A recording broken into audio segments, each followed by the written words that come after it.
Welcome back friends to the GS platform YouTube channel. दोस्तों आज है 18 अप्रैल 2020 और आज की वीडियो हम लोग करंट अफेयर्स के टॉप 10 क्वेश्चन को देखेंगे। वीडियो के एंड में आपसे दो क्वेश्चन पूछे जाएंगे, जिनमें से एक क्वेश्चन करंट अफेयर्स से रिलेटेड होगा और दूसरा क्वेश्चन जीएस से रिलेटेड होगा। इन दोनों क्वेश्चन के आंसर आपको कमेंट बॉक्स में देने होंगे। आज की वीडियो की पीडीएफ के लिए आप वीडियो के डिस्क्रिप्शन बॉक्स में जाइएगा, वहाँ पर आपको हमारे टेलीग्राम चैनल का लिंक मिलेगा, उसको आप ज्वाइन कीजिएगा, जहाँ पर आपको सारी पीडीएफ तो सारे ऑनलाइन टेस्ट प्रोवाइड कराए जाते हैं। वीडियो के डिस्क्रिप्शन बॉक्स में ही कल के वीडियो का ऑनलाइन टेस्ट की लिंक पड़ी होगी, तो उस पर जाके आप कल के वीडियो का ऑनलाइन टेस्ट दे सकते हैं। आज की वीडियो की शुरुआत कल के प्रश्नों के रिवीजन से करते हैं। तो आज का कल पहला क्वेश्चन था कि किस बैंक ने एटीएम पर लगने वाले सेवा शुल्क को माफ़ किया है? सही उत्तर है स्टेट बैंक ऑफ इंडिया। दूसरा क्वेश्चन था कल यूनेस्को की विश्व धरोहर समिति का 44वां सत्र स्थगित हो गया, यह कहाँ आयोजित होने वाला था? सही उत्तर है चीन। तीसरा क्वेश्चन निर्मला सीतारमण ने G20 देशों की दूसरी बैठक में भाग लिया, इसकी अध्यक्षता किस देश ने की? सही उत्तर है सऊदी अरब ने, ये वर्चुअल मीटिंग हुई थी। चौथा क्वेश्चन पेटीएम जनरल इंश्योरेंस का नया एमडी और सीईओ किसे नियुक्त किया गया? सही उत्तर है विनीत अरोड़ा को। पांचवा क्वेश्चन कृषि मंत्री नरेंद्र सिंह तोमर ने अखिल भारतीय कृषि परिवहन कॉल सेंटर कहाँ लॉन्च किया? सही उत्तर है नई दिल्ली में। छठवां क्वेश्चन किसने एक सप्ताह में 4,250 करोड़ रुपए के 10 लाख से अधिक रिफंड जारी किए हैं? तो सही उत्तर है सीबीडीटी यानी कि central board of direct taxes, केंद्रीय प्रत्यक्ष कर बोर्ड। सातवां क्वेश्चन किस देश ने 6.5 लाख कोविड-19 टेस्टिंग किट 16 अप्रैल को भारत को डिलीवर किए? सही उत्तर है चीन ने। आठवां क्वेश्चन किस राष्ट्रीय उद्यान ने जानवरों के लिए आइसोलेशन वार्ड बनाए हैं? इंपॉर्टेंट क्वेश्चन है। सही उत्तर है जिम कॉर्बेट नेशनल पार्क। ये भारत का सबसे पुराना पार्क यानी कि सबसे पहला पार्क भारत का यही है और इसकी स्थापना 1936 में हुई थी। पहले इसका नाम हेली नेशनल पार्क था। नौवां क्वेश्चन किसके साथ बीएसएनएल ने यूपीआई बेस्ड भुगतान प्लेटफॉर्म भारत इंस्टॉप पे लॉन्च किया है? सही उत्तर है एसबीआई और ये इंपॉर्टेंट क्वेश्चन है। अब कल के कुछ के आंसर, तो कल आपसे करंट अफेयर्स में पूछा गया था कि किस राज्य में कोविड-19 मरीजों को रोबोट के माध्यम से भोजन और दवा दी जा रही है? तो सही उत्तर था झारखंड। वहीं जीएस में आपसे पूछा गया था कि सिंधु घाटी सभ्यता के लोग किसकी पूजा करते थे? तो ऑप्शन बी सही है यानी कि पशुपति की।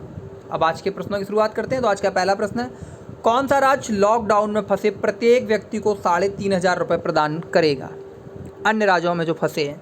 इस क्वेश्चन का सही आंसर है ऑप्शन ए अरुणाचल प्रदेश।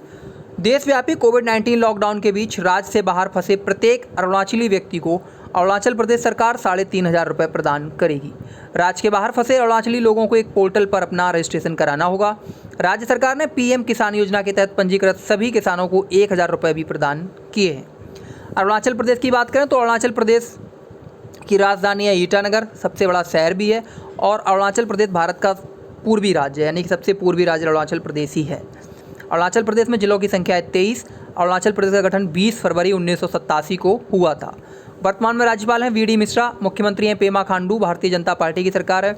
एक सदनी विधानमंडल है, विधानसभा सीटों की संख्या है 60, राज्यसभा सीटों की संख्या है 1 और लोकसभा सीटों की संख्या है 2। बात करें अरुणाचल प्रदेश के राजकीय पक्षी की तो ये है ग्रेट हॉर्नबिल।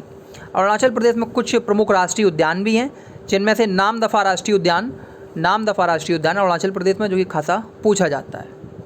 अगला क्वेश्चन एमटीएनएल का अतिरिक्त प्रभार किसे दिया गया है?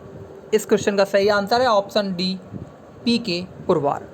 तो वीएसएनएल के चेयरमैन और मैनेजिंग डायरेक्टर पीके पुरवार को एमटीएनएल यानी कि महानगर टेलीफोन निगम लिमिटेड का अतिरिक्त प्रभार सौंप दिया गया है। पुरवार को पिछले 6 वर्षों में तीसरी बार एमटीएनएल का सीएमडी का प्रभार दिया गया है। पुरवार ने 15 अप्रैल 2020 से सीएमडी एमटीएनएल का कार्यभार भी संभाल लिया है। उनकी नियुक्ति ऐसे समय में हुई है जब सरकार द्वारा राहत पैकेज देने के बावजूद दोनों सार्वजनिक उपक्रम भारी कर्ज में डूबे हैं। एमटीएनएल की बात करें तो एमटीएनएल भारत सरकार के स्वामित्व वाली एक दूरसंचार कंपनी है और यह सिर्फ मुंबई, दिल्ली, ठाणे तथा नवी मुंबई क्षेत्रों में दूरसंचार सुविधाएं देती है। सन 2000 तक इसका एक छत्र राज था, लेकिन इसके बाद निजी टेलीकॉम कंपनियों के आने से एमटीएनएल आज एक गुमनामी की ज़िंदगी जीने को मजबूर है। एमटीएनएल की स्थापना 1986 में हुई थी और इसका मुख्यालय नई दिल्ली, भारत में है। अगला क्वेश्चन किसको WWF इंडिया में पर्यावरण शिक्षा कार्यक्रम का राजदूत नियुक्त किया गया है? इस क्वेश्चन का सही आंसर है option C Viswanathan Anand. Important question है ये। तो 5 बार के विश्व शतरंज चैंपियन विश्वनाथन आनंद को पर्यावरण शिक्षा कार्यक्रम के लिए WWF यानी कि वर्ल्ड वाइड फंड ने अपने राजदूत के तौर पर शामिल किया है।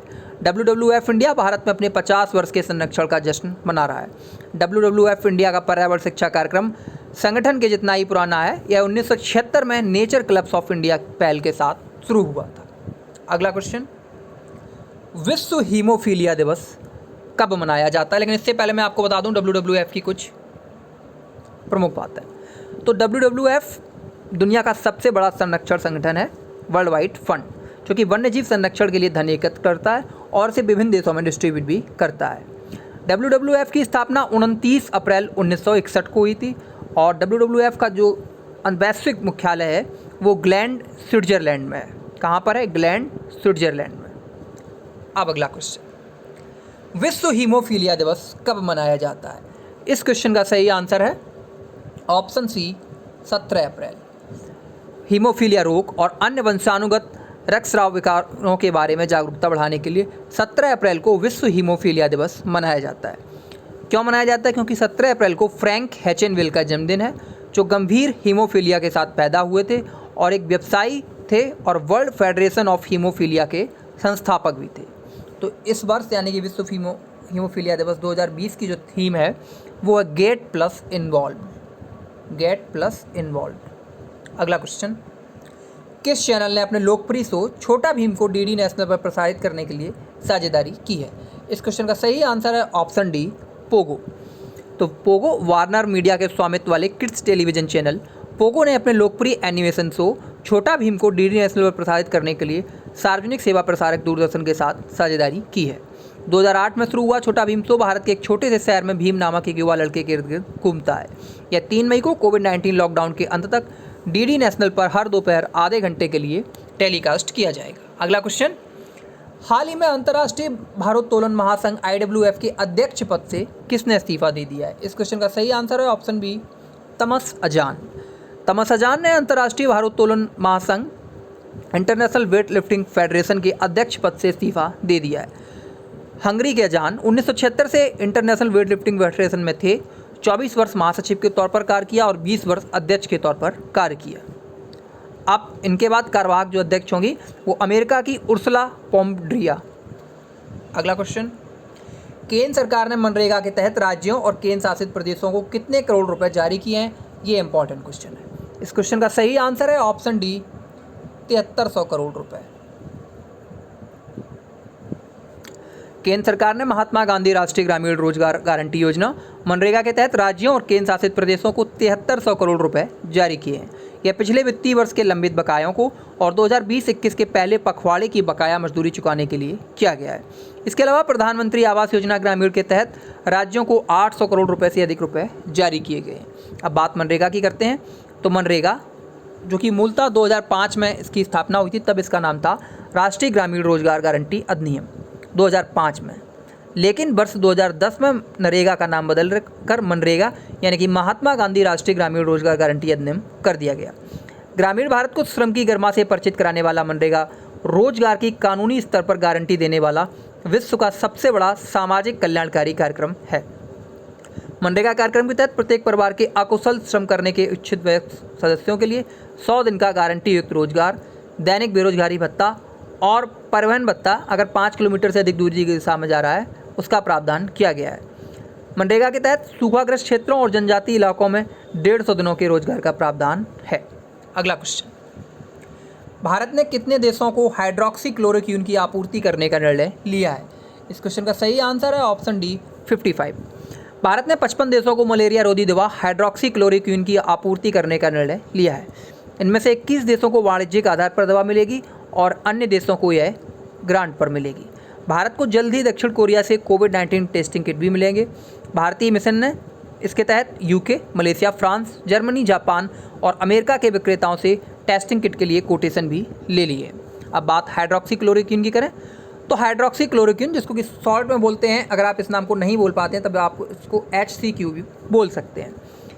तो HCQ प्लाक्विनिल ब्रांड के तहत बेचा जाता है। यह मलेरिया को रोकने, संवेदनशील रहने वाले क्षेत्रों में मलेरिया को रोकने के लिए इस्तेमाल की जाने वाली दवा है। 1955 में अमेरिका में चिकित्सीय उपयोग के लिए हाइड्रोक्सी क्लोरोक्विन को मंजूरी दी गई थी।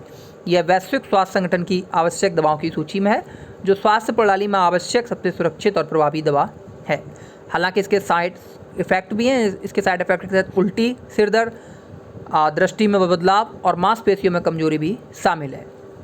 गंभीर साइड इफेक्ट में एलर्जी भी हो सकती है। अगला क्वेश्चन, कृषि मंत्रालय का वर्ष 2020-21 के लिए फसल वर्ष में कितने मिलियन टन खाद्यान्न का उत्पादन करने का लक्ष्य है?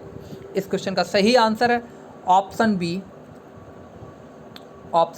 298 यानी कि 298.3 मिलियन। कृषि मंत्रालय का लक्ष्य है कि खाद्यान्न उत्पादन को 6.3 मिलियन टन बढ़ाकर यानी कि 6.3 मिलियन टन की वृद्धि कर 2020-21 में 298.3 मिलियन टन कर दिया जाए। मंत्रालय ने खरीफ या गर्मी के मौसम में 149.9 मिलियन टन का लक्ष्य रखा है और रबी की फसल के लिए 148.4 मिलियन टन का उत्पादन का लक्ष्य रखा है, जबकि 2020-21 में चावल उत्पादन का लक्ष्य 117.5 मिलियन टन तय किया गया। अब अंतिम क्वेश्चन, किस राज्य या केंद्र शासित प्रदेश में कोविड-19 के इलाज के लिए प्लाज्मा ट्रांसफ्यूजन टेस्टिंग की जाएगी? इस क्वेश्चन का सही आंसर है ऑप्शन ए दिल्ली। तो दिल्ली में कोविड-19 के इलाज के लिए प्लाज्मा ट्रांसफ्यूजन टेस्टिंग की जाएगी। दिल्ली सरकार इसके लिए जल्दी अनुमति देने जा रही है। अब आज की क्विज करंट अफेयर्स में आज आपके लिए क्वेश्चन है, सामाजिक नवाचार के लिए प्रदान किए जाने वाला एडिसन अवार्ड किसने जीता? इस क्वेश्चन का आंसर आपको कमेंट बॉक्स में #CA के साथ देना है। जबकि GS में आज आपके लिए क्वेश्चन है, मॉडर्न हिस्ट्री से इंपॉर्टेंट क्वेश्चन है, कई बार बहुत से एग्जाम में पूछा जा चुका है। भारत में डचों ने अपना सबसे पहला कारखाना कहाँ स्थापित किया? इस क्वेश्चन का आंसर आपको कमेंट बॉक्स में #GS के साथ देना है। और शाम को जनरल स्टडीज़ की इंडियन पॉलिटी पर आने वाली 5वीं क्विज देखना ना भूलें। Thank you.